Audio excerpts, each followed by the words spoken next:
कांग्रेस और भाजपा लगभग इन्होंने 70 साल से लगभग और भाजपा ने भी राज किया है। और मैं आपको बताना चाहूँगा कि जो ये भारत जोड़ो जो चला रहे मुहिम, तो मैं इसको एक झूठा मानता हूँ। और ये एक्चुअल में लोगों को बेवकूफ़ बनाने निकले हैं। और इससे मान के चलिए कि जो जनता है वो खुद समझती है कि कांग्रेस और भाजपा दोनों एक ही चट्टे बट्टे पार्टी हैं जो कि गरीबों का खून चूस रहे हैं। तो आदिवासी इलाकों में जाकर जो राहुल गांधी है, वो राहुल गांधी जी तो लगातार आदिवासी समाज से जाकर उनके घरों में बैठकर उनके साथ में खाना खा रहे हैं। तो वो तो जो गैर बराबरी वाली जो कहीं ना कहीं जो व्यवस्था हमको भारतीय जनता पार्टी के माध्यम से दिखती, कांग्रेस ने उसमें तो खत्म कर दिया। तो साथियों, जय भीम, मैं हूँ पराग महेंद्र, आप देख रहे हैं द थिंग। हम लोग आदिवासी मेले के अंदर में हैं। यहाँ पर तमाम बहुजन समाज पार्टी के कार्यकर्ता लगातार हमें मिल रहे हैं, मुलाकात हो रही है। और यहाँ पर ऐसे में ही कोरबा जिले के जो महासचिव है वो यहाँ पर हमसे मिले, सत्यजीत कुर्वे युवा हैं। और साथ ही युवा महासचिव होने के बाद में हम उनके कुछ सवाल उनसे पूछने वाले हैं कि किस तरीके से वो बहुजन समाज पार्टी का एक युवा होने के नाते वो काम कर रहे हैं। और ख़ास तौर पर ये छत्तीसगढ़ जो है वो आदिवासी बाहुल क्षेत्र है। और आज के जो दिन है, आज के दिन आदिवासी बिरसा मुंडा इनके जयंती के उपलक्ष्य पर यह आदिवासी मेला रखा गया था। इसको लेकर आप क्या बताएंगे?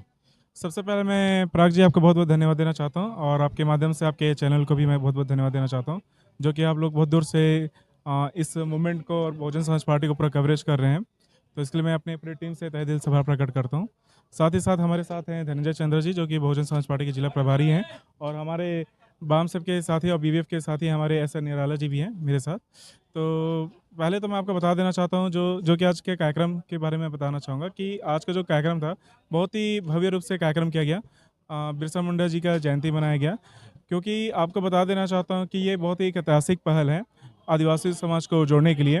और आपको बता देना चाहता हूँ कि बहुजन समाज पार्टी एकमात्र पार्टी है कि इस देश के जो गरीब मजदूर, जो किसान, जो दलित, आदिवासी, पिछड़े वर्ग की एकमात्र पार्टी है। और ये कहने पर नहीं जाती, ये करने पे जाती है। तो मैं आपको बता देना चाहता हूँ कि आने वाले समय में 2023 में हम लोग जितने भी साथी हैं सभी लोग ने कमर कस लिए हैं माननीय बहन जी के दिशा निर्देश पर। और साथ ही साथ हमारे आज के कार्यक्रम में आपने देखा भी होगा, माननीय राम जी गौतम जी साहब ने एकदम स्पष्ट बोल दिया है कि हम लोग कमर कस कर हम जमीनी स्तर पर काम करेंगे, और 2023 में निश्चित रूप से हम बहुजन समाज पार्टी की सरकार बनाने जा रहे हैं। इस देश के अंदर में कांग्रेस तकरीबन हर एक प्रदेश में जाकर भारत जोड़ो यात्रा चला रही है। ऐसे में बहुजन समाज पार्टी इस भारत जोड़ो यात्रा को कैसे देखती है, ये भी हम यहाँ पर सवाल पूछेंगे। एक युवा होने के नाते भारत जोड़ो यात्रा को आप कैसे देखते हैं? देखिए, जिस तरीके से आपने देख रहे होंगे कि जिस तरीके से कांग्रेस और भाजपा लगभग इन्होंने 70 साल से लगभग और भाजपा ने भी राज किया है। और मैं आपको बताना चाहूँगा कि जो ये भारत जोड़ो जो चला रहे मुहिम, तो मैं इसको एक झूठा मानता हूँ। और ये एक्चुअल में लोगों को बेवकूफ़ बनाने निकले हैं। और इससे मान के चलिए कि जो जनता है वो खुद समझती है कि कांग्रेस और भाजपा दोनों एक ही चट्टे बट्टे पार्टी हैं जो कि गरीबों का खून चूस रहे हैं। तो आदिवासी इलाकों में जाकर जो राहुल गांधी है, वो राहुल गांधी जी तो लगातार आदिवासी समाज से जाकर उनके घरों में बैठकर उनके साथ में खाना खा रहे हैं। तो वो तो जो गैर बराबरी वाली जो कहीं ना कहीं जो व्यवस्था हमको भारतीय जनता पार्टी के माध्यम से दिखती, कांग्रेस ने उसमें तो खत्म कर दिया। तो भी बहुजन समाज पार्टी के आखिर बहुजन समाज को क्यों जरूरत है, या फिर सर्वजन समाज को बहुजन समाज पार्टी की क्यों जरूरत? देखिए क्या है, आप कभी भी कोई चुनाव जीतते हैं तो किसी एक वर्ग से आप चुनाव नहीं जीत सकते। हमें तो सभी का वोट चाहिए। और मैं आपको बता देना चाहता हूँ स्पष्ट कि बहुजन समाज पार्टी किसी एक विशेष जाति की पार्टी नहीं है, ये सर्वजन की पार्टी है, सर्व समाज की पार्टी है। और ये मैं आपको बताना चाहूँगा कि जिस तरीके से खासकर छत्तीसगढ़ ये कांग्रेस की सरकार है यहाँ। और आपको बता देना चाहता हूँ कि यहाँ सबसे ज़्यादा किसी पर जुल्म अत्याचार होता है तो हमारे आदिवासी समाज पर है। अब हाल ही में आपको एक घटना बता दे रहा हूँ कि यहाँ से है अंबिकापुर क्षेत्र में, जहाँ हसदे अरेना क्षेत्र है, जहाँ जंगल की कटाई किया जा रहा है। वो आदिवासी समाज जो अपना पूरा जीवन लगा दिया इस प्रकृति को बचाने के लिए, जल जंगल ज़मीन, और उसी प्रकृति को आज ख़त्म करने पे निकली है कांग्रेस। और आपको बता देना चाहता हूँ कि जिस तरीके से ये लोग बोलते हैं कि हम आदिवासी के शुभचिंतक हैं, तो अगर ऐसे शुभचिंतक होते हैं तो ये 32% को घटाकर 20% नहीं करते हैं। तो मैं कहूँगा ये बात कि हमारे जो जितने भी समाज हैं कि ये भाजपा कांग्रेस के झूठे वादों से दूर रहें तो ज़्यादा अच्छा है। जो छत्तीसगढ़ प्रदेश की जनता है, इसने भारतीय जनता पार्टी को आजमा कर देख लिया। इसके बाद में कांग्रेस को भी आजमाया। इसके बाद में अभी भी भारतीय जनता पार्टी के बाद में क्या ये भारतीय जनता पार्टी की सरकार फिर से रिपीट होगी या कांग्रेस की सरकार रिपीट होगी, क्या लगता देखिए, मैं तो इतना कहूँगा कि ये दोनों पार्टी रिपीट नहीं होगी। अगर कोई अगर सरकार बनाने जा रही है छत्तीसगढ़ में, तो बहुजन समाज पार्टी 2023 में, और 2024 में माननीय बहन जी प्रधानमंत्री बनने जा रही हैं इस देश में। और निश्चित तौर पर आप भरोसा रखिए कि आने वाले समय केवल बहुजन समाज पार्टी का ही है। पिछला चुनाव जो छत्तीसगढ़ विधानसभा का हुआ, इसमें बहुजन समाज पार्टी का छत्तीसगढ़ प्रदेश में खासी जो परिणाम नहीं रहे, सिर्फ 2 विधायक चुनकर आए, तो क्या इस बलबूते पर आप सरकार बना लेंगे?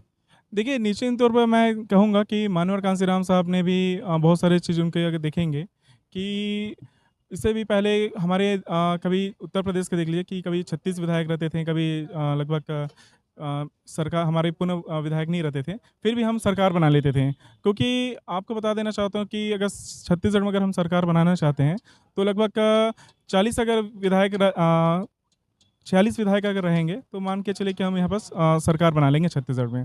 तो आपको बता देना चाहता हूँ कि हमारे पूरे प्रदेश के जो नेतागण हैं, पदाधिकारी हैं, माननीय हेमंत पवम जी और हमारे प्रदेश प्रभारी, उन्होंने निश्चित तौर पर बोला है कि हम इस बार 90 विधानसभा की तैयारी कर रहे हैं और 90 के 90 हम जीतने के प्रयास कर रहे हैं और हम बिल्कुल जीतेंगे भी। क्योंकि लोग क्या है, आज भाजपा कांग्रेस से जो मोह माया था, वो उससे ख़त्म हो चुका है।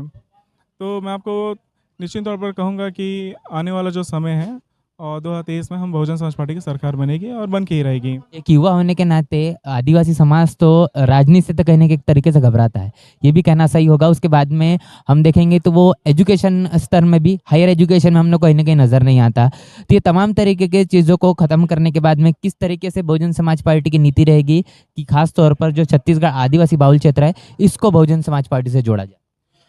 देखिए, मैं आपको बता दे रहा चाहता हूँ कि बहुजन समाज पार्टी दिन रात मेहनत कर रहे हैं, हर एक युवा वर्ग भी जोड़ने का प्रयास कर रहे हैं और बहुत सारे साथी हम लोग का कैडर कैंप भी चालू हो चुका है, जो लोगों के संतों महापुरुष की बातों को विचारों को बताया जाता है।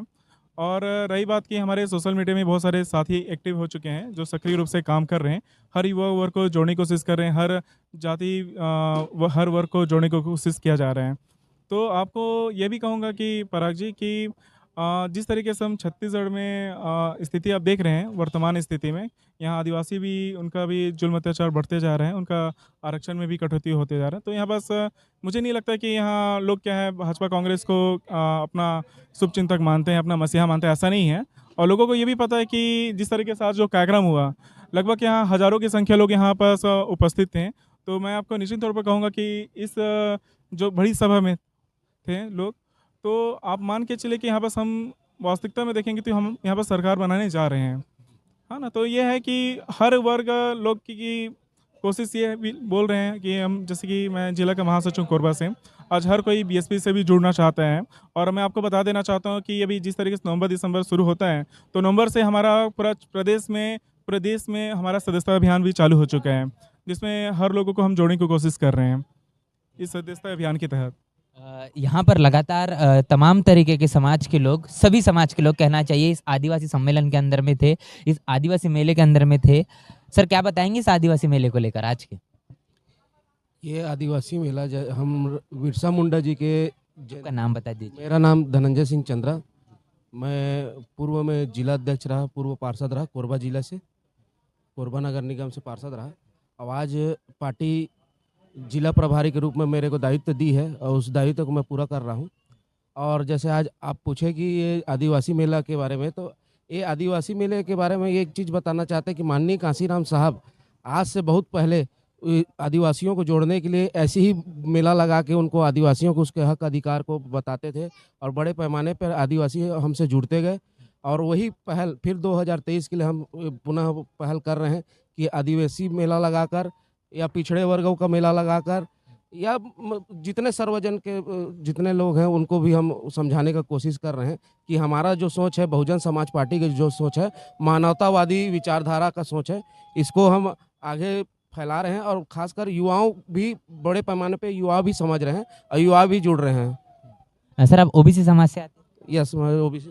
यहाँ पर देश के अंदर में देखते हैं कि भारतीय जनता पार्टी हिंदू राष्ट्र लाना चाहती है, इस देश के अंदर में राम राज लाना चाहती है, और साथ ही कांग्रेस का जो चेहरा है वो कहीं ना कहीं छुपा हुआ एजेंडा नजर आता है। क्योंकि इस देश के अंदर में जब कांग्रेस सरकार में थी, तब कांग्रेस ने भारतीय संविधान को लागू नहीं किया। तो दोनों एक समान हमको कहीं ना कहीं नजर आते हैं। ऐसे में जो ओबीसी समाज का बहुत बड़ा जो झुकाव है वो हिंदू राष्ट्र को बनाने के पीछे में है। आप बहुजन समाज पार्टी के साथ में क्या करें? मैं ये बताना चाहता हूँ, मैं एक ओबीसी क्लास से हूँ और ख़ासकर मैं कुर्मी समाज से हूँ, जो पूरे भारतवर्ष में बहुत ही बड़े पैमाने पे पाया जाता है। और जो समाज है आज ओबीसी समाज, वो समझ रहा है, धीरे धीरे समझ रहा है, क्योंकि सबसे ज़्यादा यदि धोखा दिया तो कांग्रेस ने दिया। काका कालेलकर आयोग से लेकर मंडल आयोग से लेकर जितने आरक्षण 27% आरक्षण जो मिले तो माननीय कांसीराम साहब के मंडल आयोग के तहत हमको मिला। और जो ओबीसी आप बोल रहे हैं कि जो उधर भाजपा के साइड राम राज की बात कर रहे हैं, वो शायद नहीं समझ पा रहे हैं कि राम राज क्या है। इस राम राज्य में हमारे आने वाली पीढ़ी है, जो आज हम बोलेंगे कि उनको पूछेंगे कि आपके न्यायपालिका में कितने ओबीसी हैं, हाँ आईएएस आईपीएस कितने हैं, तो नहीं बता पाएंगे, क्योंकि हमारे लोग बहुत कम चुन के जाते हैं इस सब जगह में। तो क्या है, इसको हम भी अपने बहुजन समाज पार्टी के मंच के माध्यम से समझाने की कोशिश कर रहे हैं कि पिछड़ों को कि हमारा जो हक अधिकार है वो यही बहुजन समाज पार्टी से मिलेगा। और बहुजन समाज पार्टी ही वाकई में हमको जो 27% मंडल आयोग जो लागू हुआ माननीय कांसीराम साहब जी के आंदोलन से हमको मिला।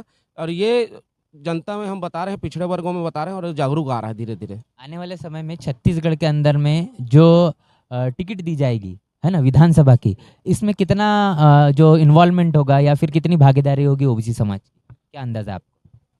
माननीय कांसीराम साहब बोले हैं कि जितनी जिसकी संख्या भारी उतनी उसकी हिस्सेदारी। तो आज छत्तीसगढ़ में जैसे ओबीसी समाज का हम मान के चले कि 48% है, तो 48% मतलब सीट पे हम लड़ने का पूरा प्रयास पिछड़े वर्गों को करवाएंगे। माने संपूर्ण समाज से जिसकी जैसे जैसे यहाँ भागीदारी है, जिस तरीके से भागीदारी है, वो अपने अपने तरीके से उस सीट में लड़ेंगे।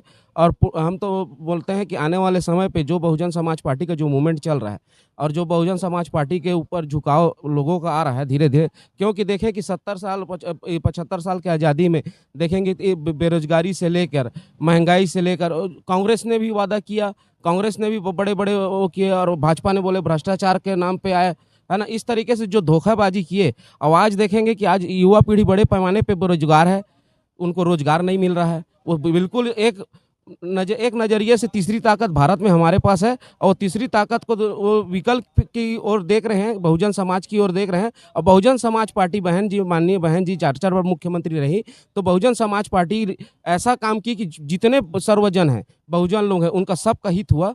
और आने वाले समय पे इसी को देखकर यहाँ भी छत्तीसगढ़ में बड़े पैमाने पर, चाहे एसटी रहे, एससी रहे, ओबीसी रहे, धार्मिक अल्पसंख्यक रहे, सर्व समाज के लोग रहे, वो बड़े पैमाने पर जोड़ने का काम कर रहे हैं। आपने जैसा कि कहा कि भागीदारी जितनी होगी उस हिसाब से टिकटें दी जाएगी। एक संगीन आरोप बहुजन समाज पार्टी के ऊपर में हमेशा लसे लगते आए कि बहुजन समाज पार्टी टिकट लेने के लिए पैसा लेती है, इसके ऊपर में क्या बोलेंगे आप? मैं ये बताना चाहता हूँ, जो ये संगीन आरोप जो लगाने वाले लोग हैं, ये कभी बहुजन समाज पार्टी के साथ कभी कदापि नहीं खड़े रहे।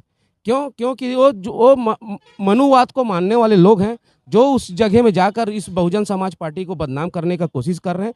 और ये बहुजन समाज पार्टी आपको विश्वास दिलाती है कि कभी भी, क्योंकि आज देखेंगे कि आज बहुत बड़ा उदाहरण हमारे हेमंत पोयाम जी जो प्रदेश अध्यक्ष हो दिए, कि दूजराम बौद्ध जो जिनके पास आज भी देखे होंगे कि कौन बड़े करोड़पति में आया था, कि सबसे कमजोर विधायक माने जिसके पास बीपीएल कार्ड है वो कौन है, तो आप जानते हैं कि दूजराम बौद्ध। और दूजराम बौद्ध जी जैसे को बीएसपी विधायक बना सकती है, तो आप सब कैसे हम टिकट बेचेंगे बताइए। हम माननीय कांसीराम साहब जी जो हमको उद्देश्य दे के गए हैं कि 1 वोट 1 नोट, वो इसी फार्मूले पे आज बहुजन समाज पार्टी चल रही है और इसी फार्मूले पे चल रही है। और जो मनुवादी के लोग हैं, उन लोग क्या सोच रहे हैं कि हम इस तरीके से बदनाम करेंगे, इस तरीके से करेंगे, क्योंकि बड़े पैमाने पर जनता समझते जा रही है, हमारे जो मूवमेंट है उसको समझ रही है, कैसे हम गुलाम रहे उसको समझ रही है, और बड़े पैमाने पर बेरोजगारी जो छाया है उसको समझ रही है, जो महंगाई आई है वो सबको सब समझ रही है। इसी को समझ के बहुजन समाज पार्टी की ओर उनका झुकाव है। तो आने वाले समय में अभी जो चुनाव होने वाले हैं छत्तीसगढ़ विधानसभा के, इसको लेकर और साथ ही पूरे प्रदेश को लेकर बहुजन समाज पार्टी के माध्यम से आप क्या संदेश देना चाहेंगे? मैं बहुजन समाज पार्टी के माध्यम से संदेश देना चाहता हूँ आम जनताओं को, यदि हम आने वाले समय पे यहाँ पर स्थापित होते हैं, हमारी यहाँ पर राज्य सरकार में हमारी बहुजन समाज पार्टी की यहाँ पर सरकार बनती है, तो आने वाले समय पे जो बेरोजगारी है, महंगाई है, और जिस तरीके से देखेंगे कि बड़े पैमाने पे यहाँ पास आज आदिवासी बेल्ट में हम यहाँ पास मेला लगाए हैं, तो यहाँ पर भी देखेंगे कि बड़े पैमाने पे यहाँ पर अभी आया कि ट्रांसपोर्टर जो है, ट्रांसपोर्ट यहाँ के लोकल ट्रांसपोर्ट है, वो किस तरीके से पीड़ित है कि एक जो रायपुर में बैठा हुआ है वो डिसीजन ले रहा है कि यहाँ पर ट्रांसपोर्ट यहाँ के लोकल नहीं करेंगे। तो ये सब चीज़ जो जहाँ जिसकी खनिज उत्पादन हो रही है वहाँ के लोग वहाँ का बेनिफिट पाए, ये बहुजन समाज पार्टी की सोच है, विचार है। और आने वाले समय पे यही कहना चाहते हैं कि बहुजन समाज पार्टी बड़े जोरों शोरों से चुनाव लड़ेगी और बहुमत से जीत के आएगी। इसी के साथ मैं यहाँ पर पूछना चाहूँगा हमारे साथी से कि युवा महासचिव होने के बाद किस तरीके से आने वाले चुनाव में उनकी रणनीति रहेगी, या फिर वो क्या संदेश देना चाहेंगे तमाम अपने बहुजन समाज से आने वाले युवाओं को, और साथ ही इस पूरे होने वाले जो चुनाव है छत्तीसगढ़ के अंदर में विधानसभा के चुनाव है, इसको लेकर क्या संदेश देना चाहेंगे? देखिए, मैं सबसे पहले तो यही संदेश देना चाहता हूँ कि अगर आप भारत के संविधान को बचाना चाहते हैं, क्योंकि सबसे पहली बात है कि आज किसी को ढंग से ना शिक्षा है, ना ही रोज़गार है, क्योंकि आज बहुत सारे युवा जो है लोग हैं बेरोज़गार घूम रहे हैं। और रही बात, मैं आपको भी बता देना चाहता हूँ कि ये संविधान को ख़त्म क्यों करना चाहते हैं, ये भी मैं आपको बताना चाहता हूँ। देखिए, ये नहीं चाहते हैं कि इस देश का जो गरीब बच्चा है, अगर एक धोबी का बेटा अगर कलेक्टर बन जाए, मंत्री बन जाए, तो इनका कपड़ा कौन धोएगा? सवाल ये आ रहा है। अगर एक मोची का बेटा कलेक्टर मंत्री बन जाए, तो इनका जूता कौन सिलेगा? हाँ, अगर एक कुर्मी का बेटा अगर कलेक्टर बन जाए, मंत्री बन जाए, तो खेती बाड़ी कौन करेगा? अगर एक नौ का बेटा अगर कलेक्टर बन जाए, तो इनका बाल कौन काटेगा? तो ये एक्चुअल में ये जो मनुवादी लोग हैं, ये इनको ये चिंता सता रहा है कि ये जो पुरानी जो रीति रिवाज है, ये जो काम जो चल रहा है कई सदियों से, लगभग आप भी देखेंगे कि आज बहुत सारे राज्य ऐसे हैं, आज भी बहुत सारे जगह में ये है कि आज भी जातिवादी लोग हैं।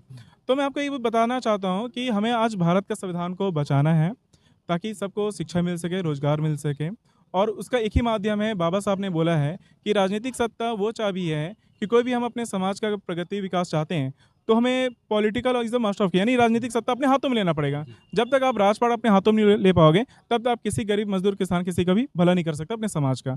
तो मैं आपको संदेश देना चाहता हूँ आपके चैनल के माध्यम से, जितने भी इस देश के जो आम जनता लोग हैं, कि आप लोग भी एक ही मंच में, एक झंडा, एक निशान और एक नेता के नीचे आप सब लोग आ जाएं, और बहुजन समाज पार्टी के साथ जुड़कर इस देश में आप हुक्मरान करें, शासक बने, ताकि आपका समाज और लोगों का उद्धार हो सके, उनके अधिकार बच सके।